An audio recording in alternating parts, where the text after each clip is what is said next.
Isang mapagpalang araw po sa ating lahat and welcome po to our 365 daily devotion. At ngayong araw po, ang topic po natin is ano ang dapat mong malaman bago mag-Lord's Supper. So ngayon po, yung concept po natin is patungkol po sa Eucharist of Lord's Supper po.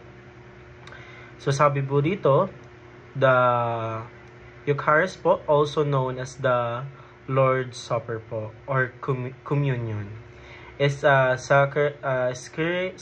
Christian practice instituted by Jesus. The term comes from the Greek word Eucharistio, meaning to give thanks. It is a visible sign of the gospel, remembering Christ's body broken for us and his blood shed for the forgiveness of sins. More than a ritual, it is a holy communion with Christ and his people.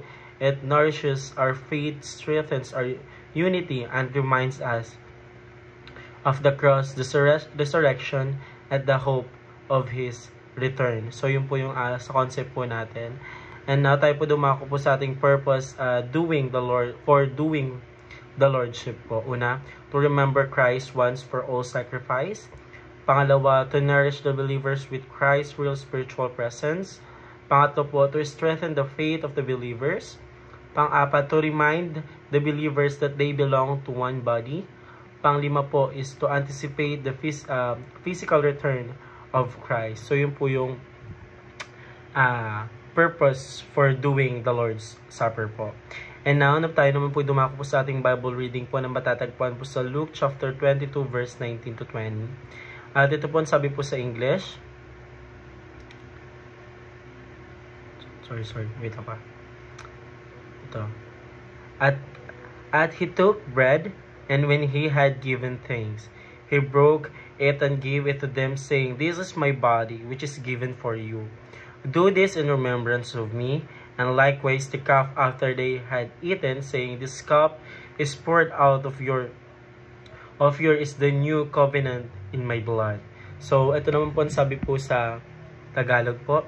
At siya'y dumampot ng tinapay at nang siya'y makapagpasalamat sa kanyang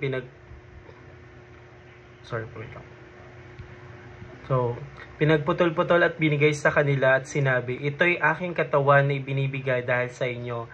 Gawin ninyo ito sa pag-aalala sa akin." Gayon din naman ang kupa. Pagkatapos ng hapunan na sinabi, "Ang kupang ito ay nabubuhos ng dahil sa inyo at ang bagong tipan sa aking dugo." So yun po yung Bible verse po natin para sa araw na to. And now tayo po dumako po sa ating teaching po. Una po, it is mandatory to church gathering. So pag sinabi pong mandatory, so dapat ito po talaga is lahat po dapat pumupunta po ng churches or kahit anuman pong simbahan po na meron tayo. Pero po, kapag nag-church po tayo dapat or nagkakaroon po ng gathering, dapat po ang pinapangunahan po natin dito is yung ating Panginoon Diyos po. Dapat sa Kanya pa rin po nag-glorify po lahat po ng ginagather po natin sa church. Pangalawang katanong po, it is revisiting the cross of Christ until He comes. So yung ating Panginoon Diyos po, dapat nire-revise or nire-revisiting po natin yung cross po kung saan po pinako po ang ating Panginoon Diyos at kung saan po siya niligutan ng hininga. Then after that, He comes from the dead po. So nabuhay po yung ating Panginoon Diyos at siya po ay bumalik po sa atin para paunahan po tayong mga anak niya po.